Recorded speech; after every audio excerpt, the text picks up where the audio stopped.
Hi friends, நீங்கள் நம்ம screen டாக்கில் பார்க்க போகிற படம் கிங்டம். விஜய் தேவர்கொண்டா லீவராக நடிக்கிற இந்த படத்தில் அனிருத் இசையமைச்சிருக்காரு. படம் வந்து பிரதர் சென்டிமெண்ட் வச்சு எடுக்கப்பட்ட படம். ஸ்டார்டிங் படம் ஆரம்பிக்கும் போது 1001 படத்தோட கிளைமேக்ஸ் அந்த சீனில் வர்ற மாதிரி ஆரம்பிக்குது படம். நான் கூட எனக்கு ஒரு டவுட் ஆயிடுச்சு, நம்ம என்ன இந்த படத்துக்கு தான் கிங்டம் படத்துக்கு தான் வந்திருக்கோமோ இல்லை வேறு ஏதாவது படத்துக்கு வந்திருக்கோமோ அந்த மாதிரி இருந்துச்சு. அப்படியே பார்க்க 1001 மாதிரி தான் இருந்துச்சு. ஒரு கூட்டம், அந்த கூட்டத்தை வந்து கடைசியில் கொள்றாங்க. கொன்னோடனே ஒரு சின்ன பையன்ட்ட வந்து ஒரு கிரீடத்தை கொடுத்துட்டு, இந்த மாதிரி உன்னை தேடி ராஜா வருவார், அந்த ராஜாவுக்கு நீங்கள் வந்து இந்த கிரீடத்தை கொடுங்க அந்த மாதிரி சொல்லி கப்பல் ஏறி சென்றுறாங்க. அவங்க ஸ்ரீலங்காவுக்கு போயிடுறாங்க. இது ஒரு ஒரு சைடான ஸ்டோரி. இன்னொரு சைடில் விஜய் தேவர்கொண்டா ஒரு கான்ஸ்டபிளாக காட்டுறாங்க. அநியாயத்தை கண்டா பொங்கி எழுறது, சண்டை போடுறது, இந்த மாதிரி இருக்கு.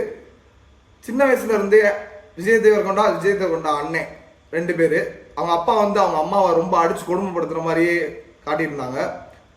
கடைசியில் பார்த்தா விஜய் தேவர்கொண்டாவோட அண்ணன் வந்து அவங்க அப்பாவை கொலை பண்ணிட்டு தப்பிச்சு போயிடுறாரு. எல்லாரோட உதவியோட தப்பிச்சு போய் வேற எங்கேயோ போய் தஞ்சடைஞ்சிடுறாரு. இலங்கையில் போய் தஞ்சடைஞ்சிடுறாரு. அங்கே உள்ள அகதிகள் வந்து இங்கே வந்து எடுத்து வளர்க்குறாங்க. இது வந்து ஒரு முக்கியமான விஷயத்தை பேஸ் பண்ணி எடுத்திருக்காங்க. இலங்கை தமிழர்கள், இலங்கையில் உள்ள தமிழர்களை இந்தியாவுக்குள்ள வர அனுமதிக்க மாட்டாங்க. அந்த அனுமதிக்காததுல விஜய் தேவர்கொண்டா அண்ணனும் சிக்கிடுறாரு. விஜய் தேவர்கொண்டா சின்ன வயசுல இருந்து இப்போ வரைக்குமே அவங்க அண்ணன் எங்கன்னு தேடிட்டே இருக்காரு. அவங்க அண்ணன் போனதுக்கப்புறம் விஜய் தேவர்கொண்டா சரியாவே பேசுறது இல்லை. ஒரே கவலையோடவே இருக்காங்க. இங்கிருந்து ஒரு மிஷனுக்காக ஸ்ரீலங்கா அனுப்புறாங்க, உங்க அண்ணனை கூட்டி வர ஒரு நல்ல சான்ஸ்னு.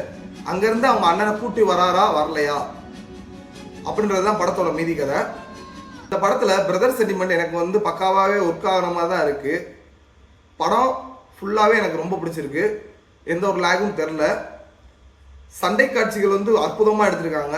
ஸ்டண்ட் வேறு லெவலில் இருக்குது. அதே மாதிரி சொல்லவே தேவையில்ல, அனிருத் வந்து எப்பயும் போலவும் இந்த படத்துலேயும் வந்து மியூசிக் பிரித்து விட்டாரு. படத்தில் சாங்ஸ்லாம் பெருசாக இல்லை, இருந்தாலும் படம் வந்து போகிறதே தெரில, நல்லா தான் இருந்துச்சு.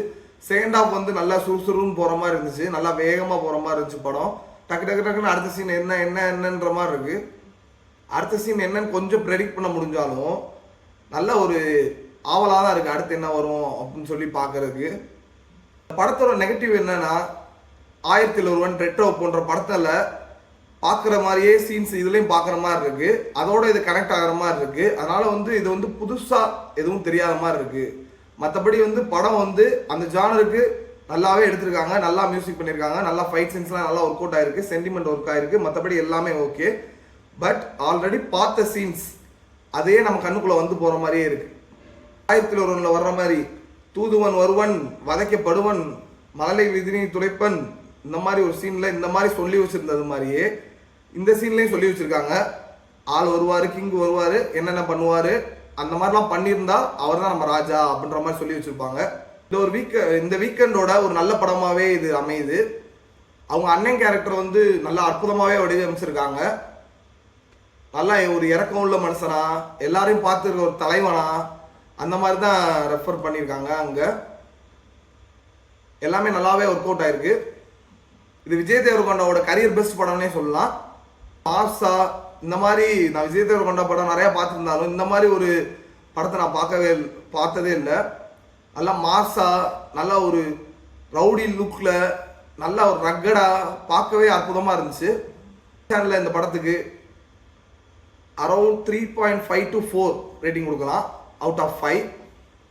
இந்த வீடியோ பிடிச்சிருந்தா லைக் பண்ணுங்கள், ஷேர் பண்ணுங்கள், சப்ஸ்கிரைப் பண்ணுங்கள்.